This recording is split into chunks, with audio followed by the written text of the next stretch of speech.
Bonjour.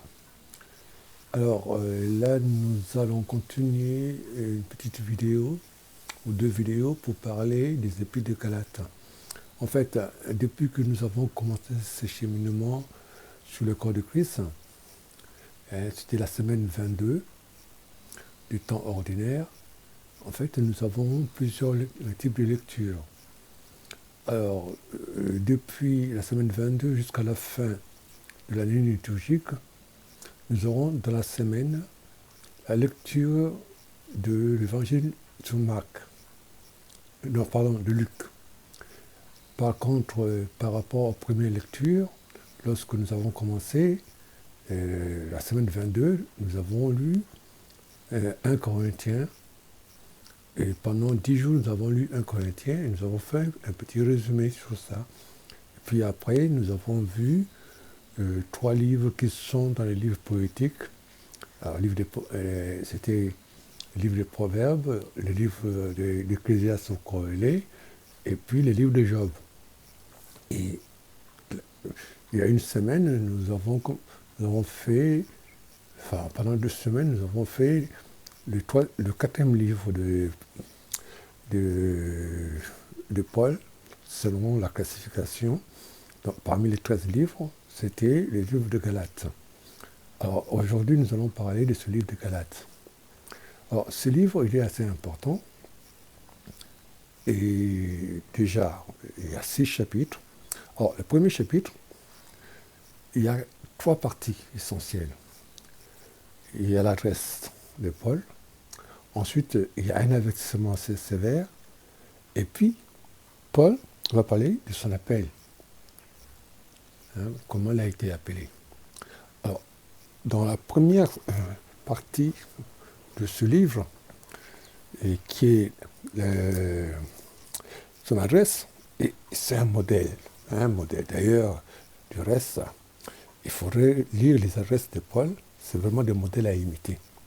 Alors ici, c'est assez particulier parce que Paul, il dit qu'il est apôtre.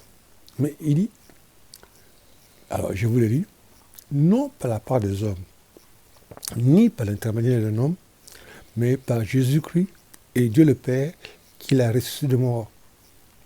Alors il précise bien qu'il a reçu son appel de Dieu. C'est très important.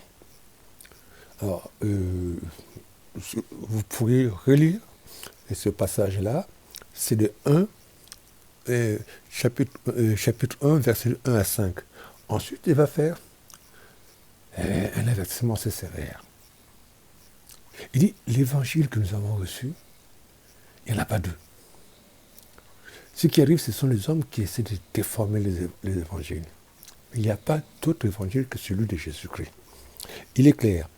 D'ailleurs, il commence, je m'étonne que si vite vous abandonnez celui qui vous appelait par la grâce du Christ pour passer à un second évangile. Il n'y a pas deux évangiles. Il n'y en a pas deux.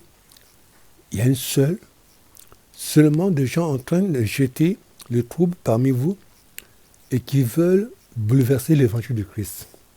Et hélas, aujourd'hui, dans ce monde, nous le voyons bien, il y a beaucoup d'évangiles. Il y en a qui nous annoncent plusieurs évangiles. L'évangile de la bénédiction, l'évangile des tas de choses comme ça. Et non.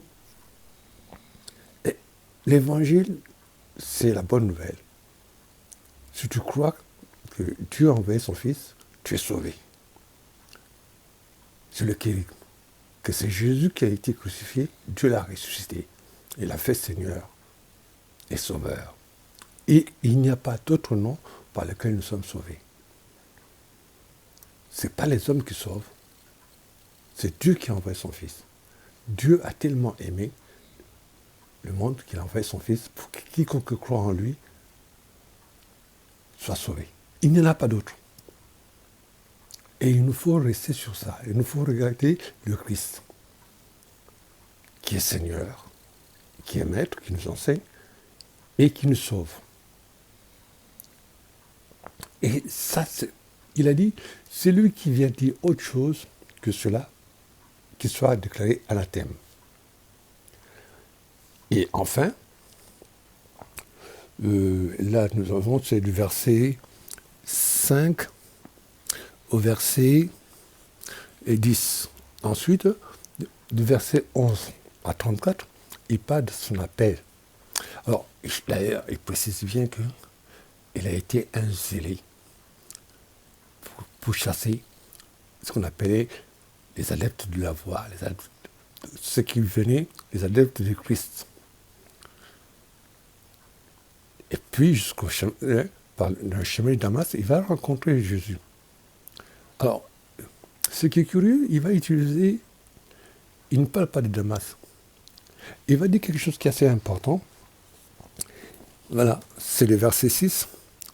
Quand celui qui, dès le sein maternel, m'a mis à part et appelé par sa grâce, daigna relever en moi son fils pour que je l'annonce parmi les païens. Alors, il précise bien, dès le sein maternel. Et ça nous rappelle un peu, c'est que la vocation du prophète chez Jérémie. Jérémie 1, verset 5. Mais je te connaissais dans le sein de ta mère, et je t'avais déjà appelé. Mais là encore, on le retrouve aussi dans le deuxième chant des serviteurs chez Isaïe. Isaïe 49, verset 1. Alors, il nous dit justement, Dieu l'avait déjà préparé pour cette mission. On comprend que Paul a été versé dans les Écritures, dans la plus grande école de Jérusalem, avec Ishmaël. Si bien qu'il connaît les Écritures. C'est justement, il a confondu les uns les autres, les pharisiens, les autres, les sadducéens, à partir des Écritures. C'est important pour nous justement de connaître les Écritures, pour comprendre ceux qui viennent nous prêcher autre chose que la vérité de la parole.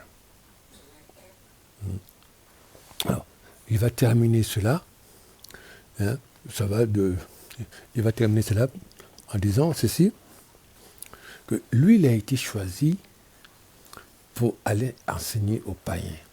N'oublions pas que les premiers chrétiens, ils étaient issus du judaïsme, de la Palestine. Mais lui, Dieu va lui donner la mission d'aller convaincre les païens. Et d'ailleurs, vous pourriez relire les Actes des Apôtres, chapitre 9, lorsque Dieu a demandé à Ananie, le verset 10 à 16, il dit, c'est moi que je vais l'utiliser pour une tâche assez importante. Il sera l'apôtre des païens. C'est-à-dire des chrétiens qui sont issus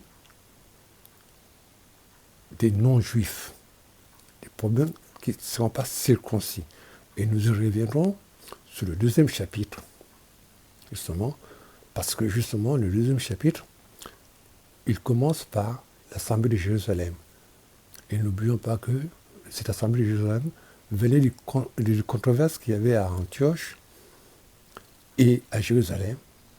Et justement, il y a eu ce premier concile. Et c'était la première fois parce que Jésus, de son vivant, il n'avait pas parlé de circoncision. Ce sont les apôtres qui ont fait ce premier concile pour dire que, attention, aujourd'hui, ce n'est pas la circoncision, ce n'est pas la loi qui sauve, c'est la foi en Jésus-Christ. Celui qui croit en Jésus-Christ est sauvé. Alors, nous y reviendrons dans la deuxième partie de notre vidéo. Que Dieu nous bénisse. Nous continuons nos pas à pas. Et à bientôt.